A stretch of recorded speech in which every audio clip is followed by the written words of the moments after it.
The screaming had not stopped for 7 days. Lyrian pressed her back against the cold stones of the eastern tower, her heart slamming against her ribs as the cries of the Alpha King's newborn twins echoed across the moonlit courtyard of Grimholt Castle. Every wolf in the kingdom of Ethermore had heard the wailing. Every healer, every wet nurse, every elder with knowledge of ancient remedies had been summoned to soothe the royal heirs. None had succeeded. She should not have come back. Every instinct screamed at her to flee, to return to the hollow existence she had carved out since her banishment. But something had pulled her here tonight. Something deeper than instinct. Something that lived in the empty space beneath her ribs. Through the arched window above, golden light spilled from the great hall where the naming ceremony was taking place.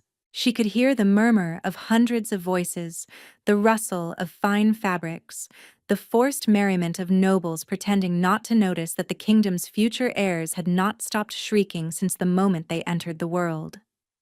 Lyrian's hand moved to her stomach. Flat now. Empty.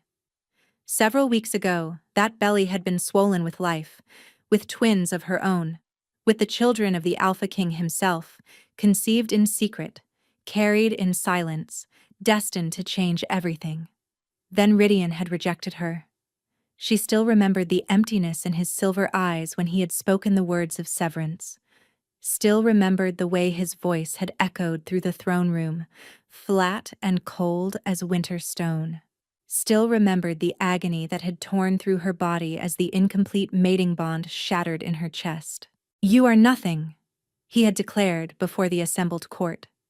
"An Omega of no house, no bloodline, no worth. I take Valeth of House Drakemere as my chosen queen. Remove this creature from my sight." Lyrian had been dragged from the castle that same night, her swollen belly earning her no mercy from the guards who threw her into the snow beyond the gates. She had crawled to the nearest village, bleeding and broken, praying that her children would survive even if she did not.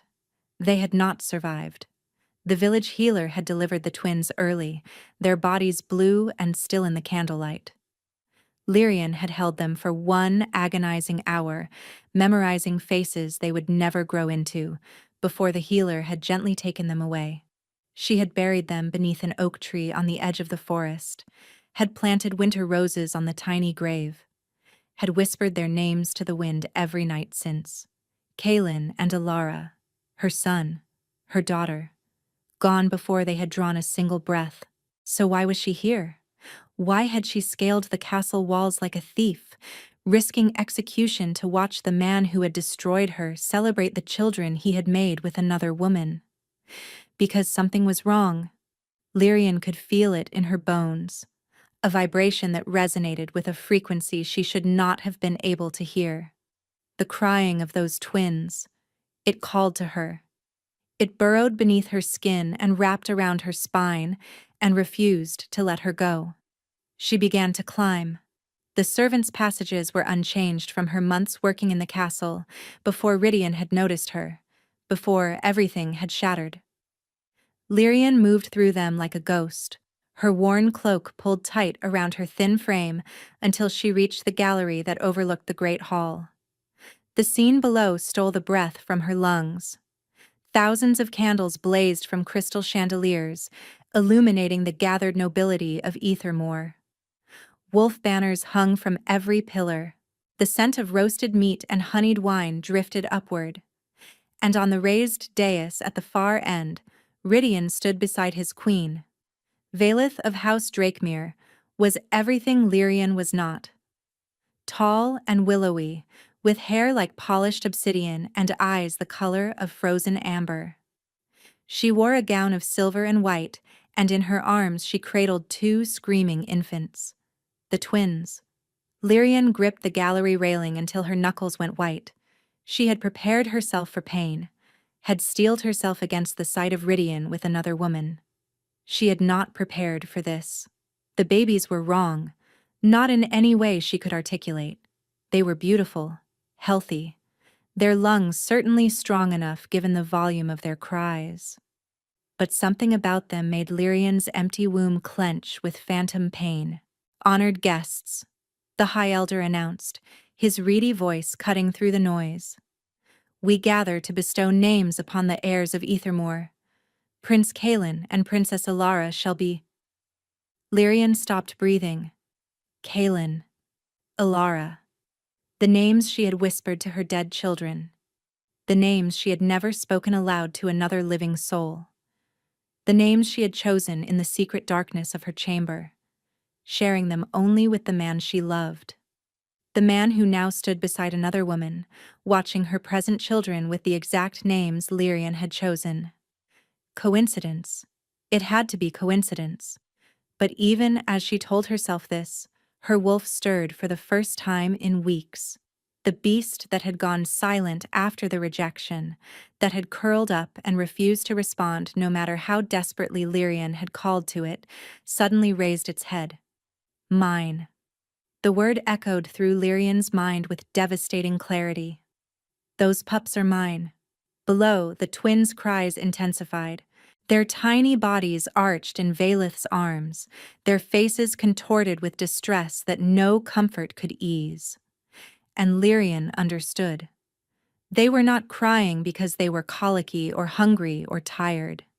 They were crying because they knew. On some primal, instinctive level that transcended logic, those infants knew that the woman holding them was not their mother. Lyrian was. The realization hit her like a physical blow. She staggered backward, a gasp tearing from her throat before she could stop it. On the dais below, Rydian's head snapped up. For one frozen moment, silver eyes met hers across the crowded hall. Lyrian saw something flash through his gaze, recognition, confusion. And beneath it, buried so deep she almost missed it, a desperate, clawing hunger. Then Valeth's hand closed around his arm and the emptiness returned. "Guards!" The queen's voice rang out, sharp as breaking glass. "There is an intruder in the gallery!" Lyrian ran. She fled through the servants' passages, her pulse thundering in her ears. Behind her, she could hear the thunder of pursuing boots, the shouts of guards who would kill her on sight if they caught her. But louder than all of it, louder than her own ragged breathing, were the cries of the twins she had thought were dead. Cries that followed her into the night, cries that would haunt her dreams for weeks to come. She did not see Rydian break free of his queen's grip the moment she vanished from sight. She did not see him stride toward the gallery with murder in his eyes, only to find it empty. And she did not hear the word that escaped his lips as he stared at the place where she had stood. A word that sounded like grief and longing and rage all twisted into a single syllable. Lyrian.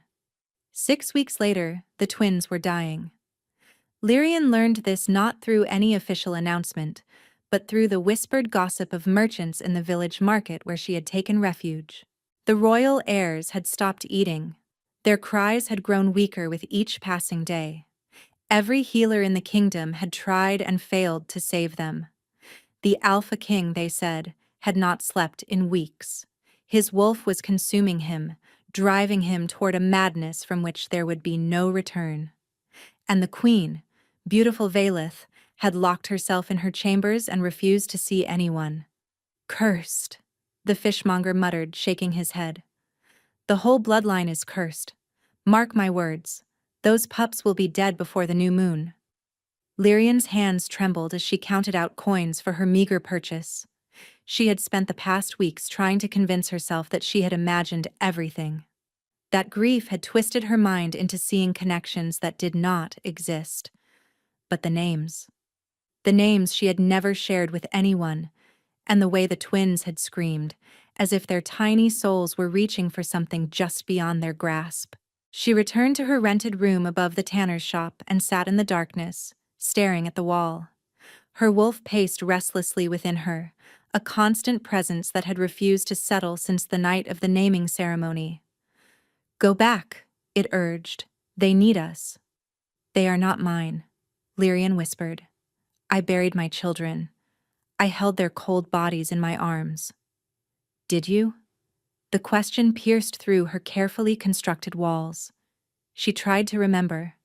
tried to recall the faces of the stillborn infants the village healer had placed in her arms, but the memory was hazy, shrouded in the fog of exhaustion and grief and the herbs she had been given for the pain. She had been so certain they were gone, but she had never actually seen them buried. The healer had taken the bodies away while Lyrian slept, had told her the burial was complete when she woke. And by then, Lyrian had been too shattered to question anything. A knock at her door made her jump. "Mistress Sarah?" The voice belonged to her landlord, using the false name she had given when she arrived. "There is a woman here to see you. Says she knew you from before." Lyrian's blood went cold. She opened the door to find a face she had never expected to see again. Orla had been the head nursemaid at Grimholt Castle for 30 years. She had been the first to show kindness to a nameless Omega servant who had caught the king's eye, and she had been conspicuously absent on the night of Lyrian's banishment. Now she stood in the cramped hallway, her weathered face etched with exhaustion and something that looked terrifyingly like hope. "I have been searching for you for weeks," Orla said. "Rumors of a healer with silver hair in a village near the forest. May I come in?" Lyrian stepped aside numbly. The old woman entered, glancing around the sparse room before turning to face her. "You went to the naming ceremony. The king saw you in the gallery. I should not have. He has been tearing the kingdom apart trying to find you ever since." Orla's eyes glistened. "He does not remember, child. Whatever they did to him that night, it stole his memories of you. But his wolf remembers, and it is killing him." Lyrian sank onto the edge of her bed. "I do not understand." "The twins." Orla took a shaky breath. "They are dying because they are not with their true mother. Wolf pups cannot survive separation from the one who bore them. It is a bond deeper than magic. Valeth bore them.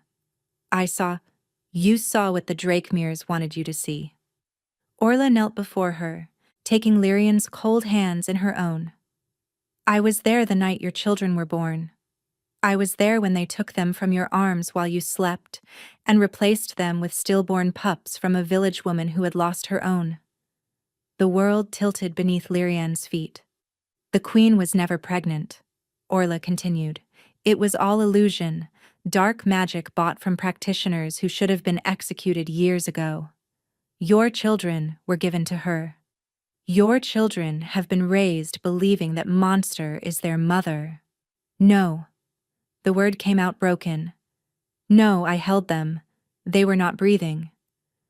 "You held someone else's tragedy. Your twins were alive, Lyrian. They are still alive." Orla's voice cracked.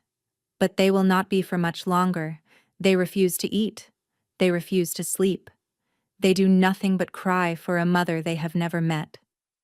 Lyrian was shaking now, tremors racking her body as the truth she had tried so hard to deny came crashing through her defenses.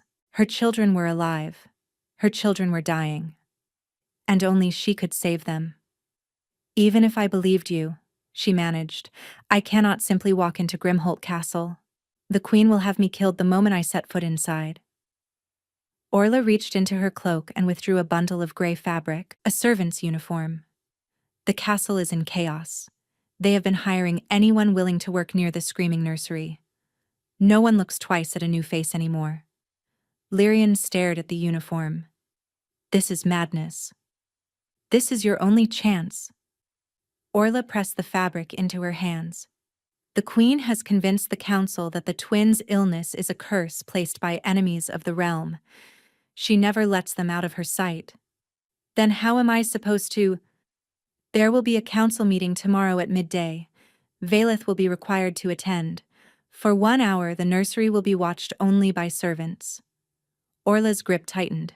1 hour, Lyrian. That is all I can give you."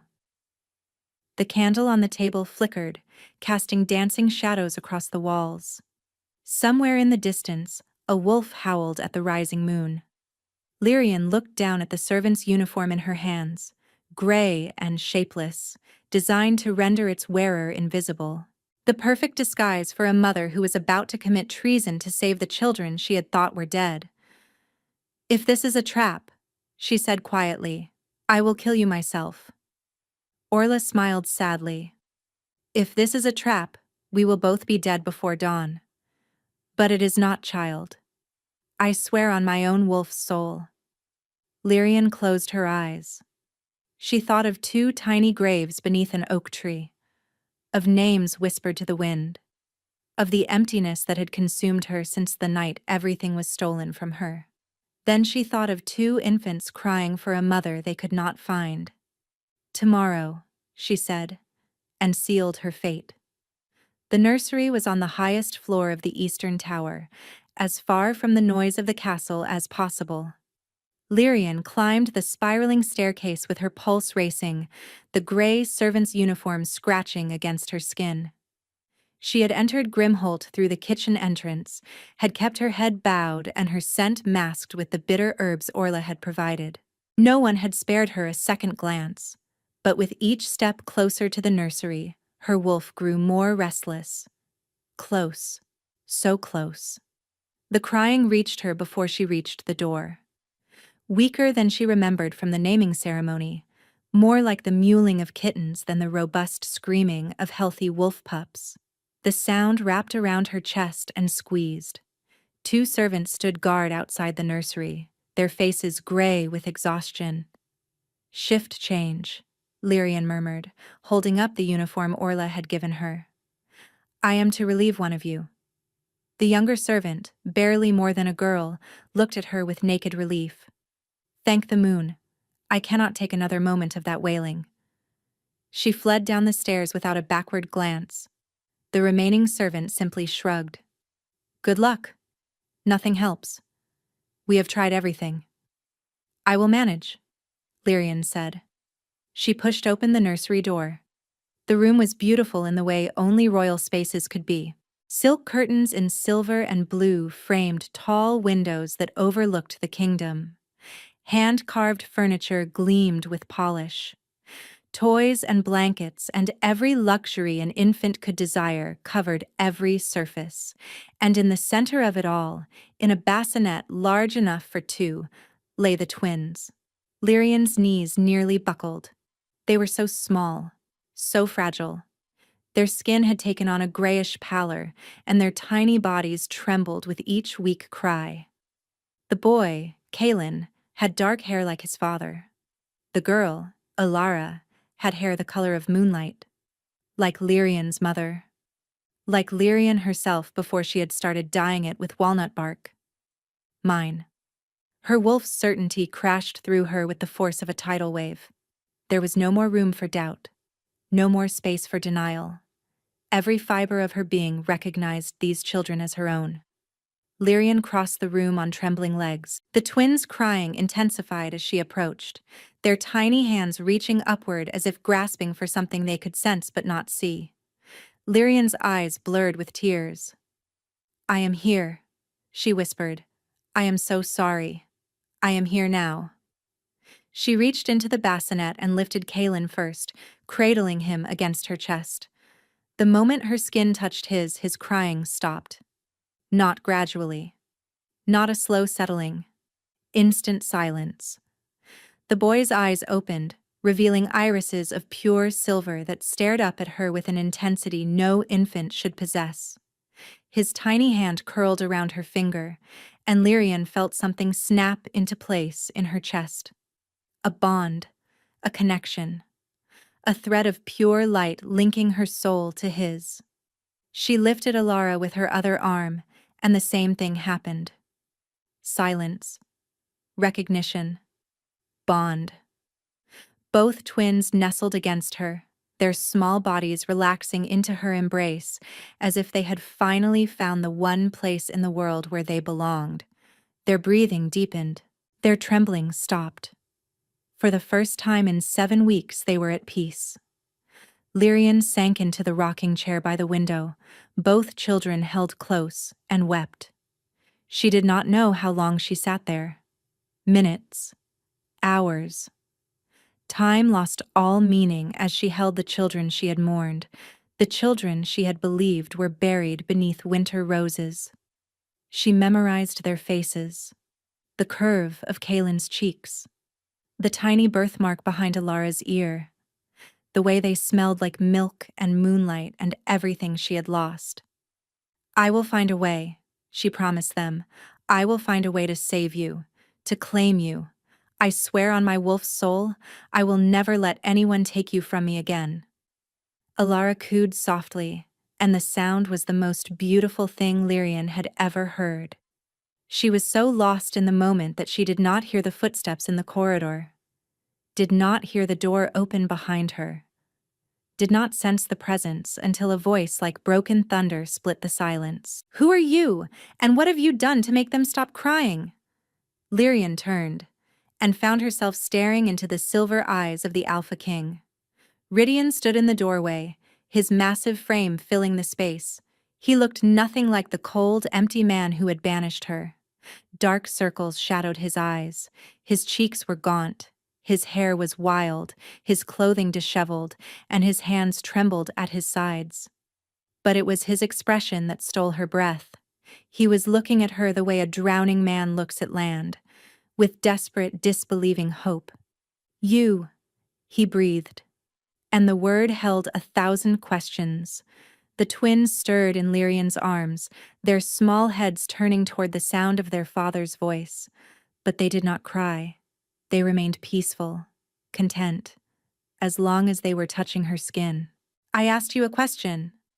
Rydian took a step closer, his nostrils flaring as he tried to catch her scent beneath the masking herbs. "No one has been able to quiet them. Not the healers, not the nurses, not even their own—" He stopped. Something flickered across his face. Confusion. Recognition. The desperate scrambling of a mind trying to grasp a memory that kept slipping through its fingers. "I know you," he said slowly. "I know you, but I cannot remember." The nursery door burst open again. Valeth swept into the room in a storm of silver silk and cold fury, her amber eyes blazing as they landed on the Omega servant holding her children. "Guards!" the queen screamed. "Guards, seize her! She is the intruder from the naming ceremony. She has put a curse on my children." Everything happened at once. Guards flooded the room. Lyrian clutched the twins closer. Rydian stood frozen between them, his face a mask of tortured confusion. And beneath it all, growing louder with every heartbeat, a single truth demanded to be heard. The truth that would change everything. The truth that would shatter a kingdom and rebuild it from the ashes. The twins did not cry when Lyrian held them because they knew, with the unshakable certainty of blood and bone and destiny, that she was not their curse. She was their mother. The guards lunged toward Lyrian. The twins erupted. Their screams tore through the nursery with a force that made the windows rattle in their frames. Not the weak mewling of sick infants, but the full-throated howls of wolf pups defending their pack. The sound hit the guards like a physical wall, making them stagger backward with hands pressed to their ears. "Silence them!" Valeth shrieked. "Take the woman and silence them!" A guard grabbed Lyrian's arm, trying to wrench her away from the bassinet. The moment his hand touched her, Alara's cry shifted into something else entirely. Something primal. Something ancient. Golden light exploded from the infant's tiny body. The guard flew backward, crashing into the wall hard enough to crack the stone. He slumped to the floor, unconscious, as the other guards froze in terrified confusion. Lyrian stared down at her daughter in shock. The golden glow faded as quickly as it had appeared, leaving Alara looking as fragile and innocent as any newborn. But the air felt charged, electric, humming with power that should not exist. "What manner of witchcraft is this?" Valeth's voice had gone shrill. "What have you done to my children?" "They are not your children." The words left Lyrian's mouth before she could stop them. She was tired of hiding, tired of running, tired of pretending that every breath she took without her babies did not feel like drowning. "They have never been your children," she continued, her voice growing stronger. That is why they cry when you hold them. That is why they are dying in your care. Because you stole them from their true mother and expected them to love you anyway. Valeth's beautiful face contorted with rage. Execute her. Now. No. The single word cut through the chaos like a blade. Everyone turned to Rydian. The Alpha King had not moved from his position near the door. His silver eyes were fixed on Lyrian with an intensity that made her skin burn. No one touches her, he said, his voice rough as gravel. Not until I have answers. Rydian. Valeth's tone shifted to honeyed sweetness. My love, you are exhausted. This woman is clearly a witch. Let me handle. Why do they stop crying when she holds them? Valeth faltered. She has cast some spell. I have watched 17 healers and 32 nursemaids try to soothe those infants. Rydian's eyes never left Lyrian. None succeeded. Yet this stranger walks into the nursery and they fall silent within seconds. He stopped directly in front of her, so close she could feel the heat radiating from his body. Who are you? He demanded. The truth.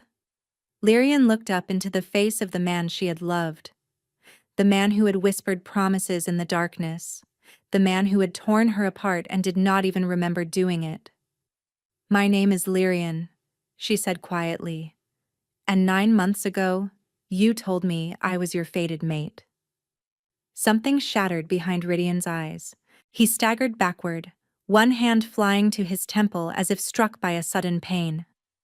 A growl built in his chest, low and anguished, and when he looked at her again, his silver eyes had begun to glow with inner light. That is impossible, he rasped. I would remember a mate. You remembered the names? Lyrian's voice broke.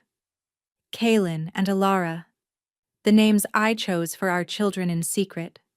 The names I whispered only to you. Tell me, Rydian. How did those names end up on the lips of a woman who was never pregnant? The color drained from the queen's face. Enough. Valeth swept forward. She is lying. Guards, take her to the dungeons. She will be executed at dawn. If you take me from them, Lyrian said calmly, they will start dying again. Everyone in this room knows it. Then they will die, Valeth hissed. I will not have some Omega whore make claims on my throne. Valeth. The queen turned to her husband, expecting support. What she found made her take an involuntary step backward. Rydian's wolf was rising. His eyes blazed solid silver, and when he spoke, his voice carried the harmonic resonance of alpha command. She will not be executed. She will be held in the tower until I have investigated her claims. For a long moment, the king and queen stared at each other. Something ugly passed between them. Something that spoke of secrets and lies and a marriage built on foundations of sand. Valeth looked away first. The tower, she said coldly. Fine. But if those children die because of her witchcraft, I will tear her heart out myself. The guards took Lyrian's arms. As they led her toward the door, she cast one last look at the twins. I will come back, she promised them silently. I will always come back. The door closed behind her, and in the nursery, the wailing began again. The tower cell was cold but clean. Lyrian sat on the narrow bed and listened to the distant sound of the twins crying. It had not stopped since she was taken from them. The door to her cell opened without warning. Orla slipped through the gap, her lined face tight with fear. We do not have much time, the old nursemaid whispered. The queen has sent word to her father. Lord Drakemere rides for Grimholt with 2,000 warriors. He will arrive within the week. Lyrian's blood chilled. She is bringing an army? She knows her position is weakening. The king's wolf is fighting through whatever magic they use to suppress his memories. Orla pressed something cold into Lyrian's hand. A key. When the time comes, use this. The passage behind the loose stone leads to the servants' tunnels. I will not run. Not without my children. Then you will die, and those children will die with you. Orla gripped her shoulders. I am trying to find proof of what they did. But I need time. Footsteps echoed in the corridor outside. Orla vanished through the door as silently as she had entered, leaving Lyrian alone with a key and a prayer. The footsteps stopped outside her cell. The door swung open. Rydian stood in the torchlight, his silver eyes haunted by shadows. He looked worse than before. His skin was ashen, his movements unsteady, and when he looked at her, his gaze held the desperate hunger of a man starving for something he could not name. "They will not stop crying," he said hoarsely. "The healers say they will be dead within days if they continue refusing to eat." Lyrian's chest clenched. "Let me go to them. The Queen. We'll let them die before she admits the truth." Lyrian stepped toward him. "You know something is wrong, Rydian. Your wolf knows. Why else would you be here?" A shudder ran through his massive frame. "I dream of you," he admitted, the words seeming to tear themselves from his chest. "Every night since the naming ceremony. Dreams so vivid I wake with your name on my lips." His voice cracked. "But I do not remember you. Because that memory was stolen from you." "By whom? How?" "By the same people who stole our children from my arms and told me they were dead." Lyrian reached up to touch his face, then stopped herself. "Let me show you. Let me touch the twins while you watch. See for yourself how they respond to their true mother." For a long moment, he said nothing. Somewhere far away, the twins continued their heartbreaking wails. "1 hour, he finally said. "The Queen sleeps. I will take you to the nursery myself." He reached for her hand. The moment their fingers touched, lightning shot up Lyrian's arm. She gasped, and she saw her shock mirrored on Rydian's face. "What was that?" he breathed. "The mate bond," Lyrian whispered. "Broken, but not destroyed. Still trying to reconnect after all this time." Rydian stared at their joined hands. Then, without another word, he led her from the cell. They were halfway to the nursery when the warning bells began to toll. The castle erupted into chaos. Servants fled through corridors. Guards shouted orders that overlapped into meaningless noise. And above it all, the bells continued their relentless clanging. Rydian pulled Lyrian into an alcove as a squad of armed warriors thundered past. "Those are Drakemere colors," he growled. "How did they arrive so quickly?" "Vaelith planned this," Lyrian realized. "The moment I was captured, she must have sent word. They were never coming to support her position. They were coming to take the throne." Rydian's eyes blazed silver. "My own wife conspires against me? Your wife was never truly yours. This entire marriage was built on lies and dark magic." Lyrian gripped his arm. "The twins, Rydian. We have to get to the twins before they do." They ran. The tower stairs seemed endless. By the time they reached the nursery floor, Lyrian's lungs were burning and her legs threatened to give out beneath her. But the twins' crying drove her forward. They burst through the nursery door to find Vaelith already there. The Queen stood beside the bassinet, her beautiful face twisted into something monstrous. In her hand, she held a dagger that glowed with sickly green light. "How touching," she said coldly. "The false king and his Omega whore come to rescue the brats. Unfortunately, you are too late." "Step away from them." Rydian's voice carried the full weight of Alpha command, but Vaelith only laughed. "Your tricks do not work on me anymore, husband. The binding that made me submit to you was broken the moment my father's wolves crossed your border." She raised the dagger. "These children were supposed to secure my place on the throne. If I cannot have them, no one will." Lyrian did not think. She simply moved. Her body slammed into Vaelith's a heartbeat before the dagger could descend. They crashed to the floor in a tangle of limbs and silk, the poisoned blade skittering across the stones. All she knew was that her children were in danger. And something inside her was waking up. The golden light began in her chest and spread outward like sunrise. It poured from her eyes, her mouth, her fingertips, filling the nursery with radiance that drove back the shadows. Valeth screamed as the light touched her skin, scrambling backward until she hit the wall. "What are you?" the queen gasped. Lyrian did not know. She only knew that power was flooding through her veins, ancient and terrible and utterly right. It was the same energy that had erupted from Alara when the guards tried to take her. The light coalesced around the twins, forming a protective barrier that shimmered like captured starlight. "I am their mother," Lyrian said, and her voice carried harmonics that made the walls tremble. "And you will never touch them again." Valeth fled. Lyrian let her go. Right now, only one thing mattered. She turned to the bassinet. The twins had stopped crying the moment her light surrounded them. They lay peacefully, their silver eyes fixed on her face, their tiny mouths curved into something that looked almost like smiles.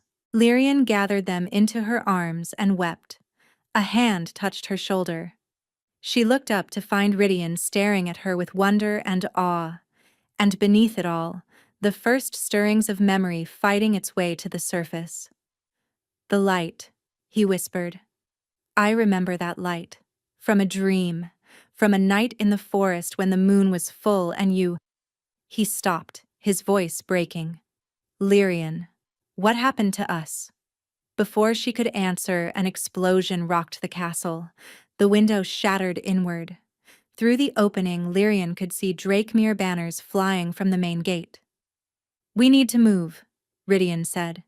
"The eastern tower has a hidden passage." "My king!" Brennick, Rydian's first commander, appeared in the doorway, bleeding from a gash on his forehead. "Lord Drakemere has taken the throne room.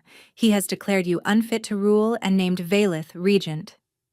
Brennick's eyes flicked to Lyrian and the babies. "He is demanding your surrender, and the execution of the Omega."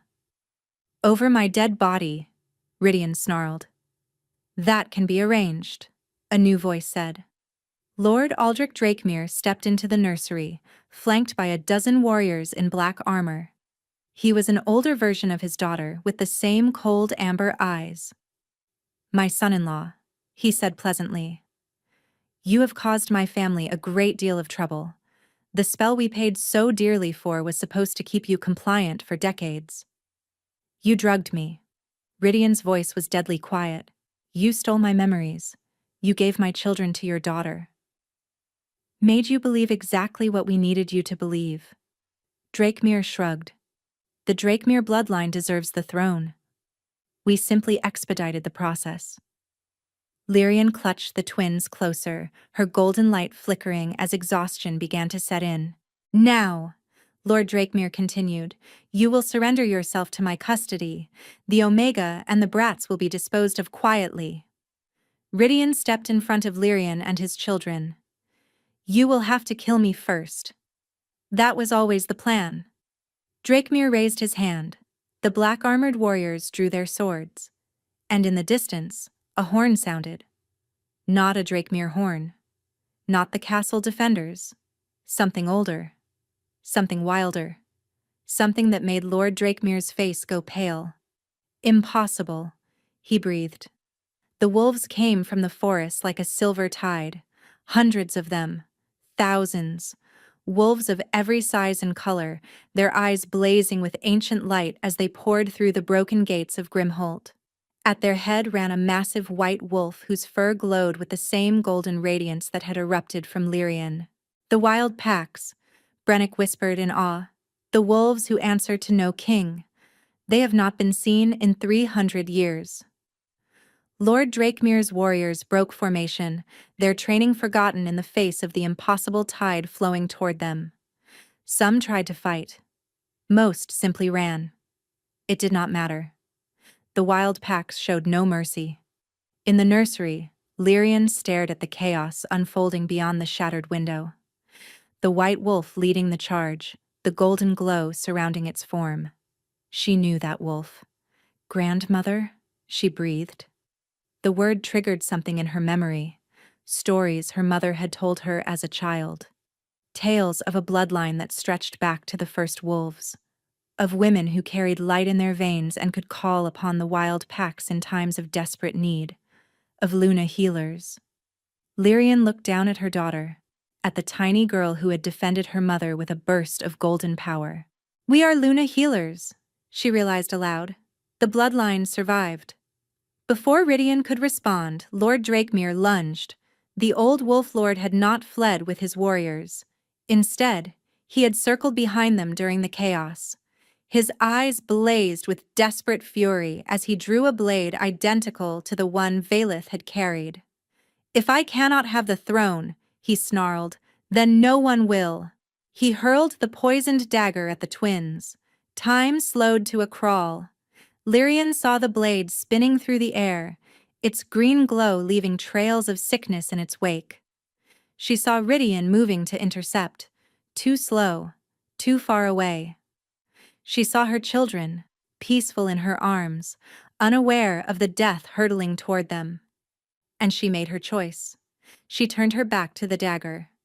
The blade struck between her shoulder blades with an impact that drove the breath from her lungs. Cold spread through her body as the poison entered her bloodstream. She fell to her knees, still clutching her children, still keeping her body between them and danger. No! Rydian's roar shook the stones. He caught her before she hit the floor, his arms wrapping around her and the twins, his face a mask of anguish. Lyrian, stay with me. But the poison was spreading. She could feel it crawling through her veins, turning her blood to ice. Her vision was dimming. Her strength was fading. The twins, she gasped. Protect them, promise me. You are not dying. I will not allow it. Rydian. She reached up to touch his face with trembling fingers. I love you. I have always loved you. Even when I thought you had abandoned me. Even when I believed our children were dead. Something cracked open in Rydian's silver eyes, and memory came flooding back. Lyrian saw it happen. Saw the spell that had bound his mind shatter like glass. Saw weeks of stolen moments return to him in a single devastating instant. The moonlit clearing, he choked out. The night I marked you. The way you laughed when I stumbled over my own words trying to tell you I loved you. You remember? I remember everything. Tears streamed down his face. Lyrian, I remember everything, and I cannot lose you again. He pressed his forehead to hers. And then he did something that should have been impossible. He pushed his own life force through the incomplete mate bond. Golden light erupted from where their skin touched. Not Lyrian's light this time, but something new, something shared. The power of a true bond, finally awakening. The poison in her veins began to burn away. Lyrian gasped as warmth flooded through her body, driving back the cold, healing the damage. But it was not just physical healing. The mate bond was completing itself, weaving their souls together in a connection that could never be severed. She felt everything he felt. His rage at what had been done to them. His grief for the weeks they had lost. His overwhelming love for her and the children they had created together. And he felt her. All of her. The pain of her rejection, the anguish of believing her babies were dead. The fierce determination that had brought her back to Grimholt despite knowing it might cost her life. When the light finally faded, they were both changed. Lyrian rose to her feet, the poison fully purged from her system. The twins in her arms cooed with contentment, their small bodies glowing with faint golden light. Rydian stood beside her, his silver eyes now flecked with gold. Lord Drakemere cowered against the wall. Please, the old lord whimpered. I will give you anything. Just spare my life. Your family stole my memories, my mate, and my throne. Lyrian stepped toward him. There is nothing you can offer that would balance those scales. The white wolf who had led the wild packs padded through the ruined doorway and shifted into human form. An old woman stood in the wolf's place, her hair silver as moonlight, her eyes the same gold as Lyrian's power. Hello, granddaughter, she said. I see you have finally awakened. Grandmother. Lyrian stared in shock. I thought you died when I was a child. I went to lead the wild packs after your mother chose to live among the house wolves. The old woman's gaze lingered on the twins with visible wonder. But we have watched over our bloodline always. When your light ignited, we felt it across the entire realm. She turned to Lord Drakemere, and her expression hardened. The crimes of House Drakemere are known to us. The wild packs pronounce judgment. Lord Drakemere screamed. Lyrian turned away, shielding the twins from what came next. When the screaming stopped, only silence remained. The great hall of Grimholt had never been so silent. 3 days had passed since the fall of House Drakemere. Vaelith had been found hiding in the wine cellars. She had screamed curses as the guards dragged her before the assembled court. Now she knelt in chains before the throne, awaiting judgment. Lyrian stood beside Rydian on the raised dais, the twins cradled in her arms. The claiming mark on her shoulder, renewed and completed during the battle, was visible for all to see. Vaelith of House Drakemere, Rydian announced, you have been found guilty of conspiracy against the crown, dark magic, theft of royal heirs, and attempted murder. He paused. The sentence is death. However, the Luna healer has requested mercy. Lyrian stepped forward. I have lost too much to hatred. I will not build my children's future on a foundation of blood. She met Vaelith's gaze steadily. You will be stripped of your name and your wolf. You will be exiled to the frozen reaches, where the wild packs will ensure you never return. The guards dragged the former queen from the hall, her screams echoing long after the doors closed behind her. Then Rydian took Lyrian's hand and raised it high. People of Ethermoor, he declared, I present to you your true queen, Lyrian of the Luna bloodline, mother of Crown Prince Kaelin and Princess Alara, my fated mate. One by one, every wolf in Grimholt knelt before their new queen. Lyrian's eyes burned with tears she refused to shed. Weeks ago, she had been a broken woman mourning children she believed were dead. Now she stood on the throne dais with her babies in her arms and a kingdom at her feet. The formal bonding ceremony took place beneath the full moon, in the same moonlit clearing where Rydian had first marked her. I have imagined this moment 1,000 times, Rydian said quietly. During the weeks I could not remember you, my wolf dreamed of a woman made of moonlight. I knew that without her, I would never be whole. He took her hands. You are that woman, Lyrian, and I will spend every remaining day of my existence proving that I am worthy of your love. The bonding words were ancient, passed down through generations of wolfkind. They spoke them together, their voices intertwining like threads of silver and gold. When the final word left their lips, the mate bond completed itself. When they finally separated, the assembled wolves lifted their voices in a howl of celebration. My queen, Rydian murmured against her lips. My king, she answered. 1 year later. The nursery was chaos. Kaelin had discovered he could shift into wolf form and had been terrorizing the castle staff ever since. Alara preferred to remain human, but had developed the habit of making objects float whenever she was upset. Lyrian watched from the doorway as Rydian attempted to corral their son, who was currently hiding under the bassinet that now held their youngest child. Kaelin Brennick Thornwood, the Alpha King growled, if you do not come out this instant. A tiny black wolf darted between his legs and made a break for freedom. Lyrian caught her son mid-leap, laughing as his small body wriggled in her arms. Rydian joined them, wrapping his arms around his family. Little Oriana, named for the nursemaid who had risked everything to reunite them, slept peacefully in her bassinet. Would you change any of it? Lyrian asked. Rydian looked around the nursery, at Kaelin squirming in his mother's arms, at Alara floating her toys in lazy circles, at Oriana, at Lyrian, his fated mate, his queen. Not a single moment, he said. Outside the window, the wolves of Ethermoor lifted their voices in the evening howl, a kingdom at peace, a family restored, a love that had survived betrayal and loss. Lyrian pressed a kiss to Rydian's jaw and smiled. Good answer, my king. And in the warm golden light of the nursery, surrounded by the children who had cried for her, and the man who had never truly forgotten her, Lyrian finally understood what it meant to be home. Thank you so much for listening. I hope you enjoyed this story.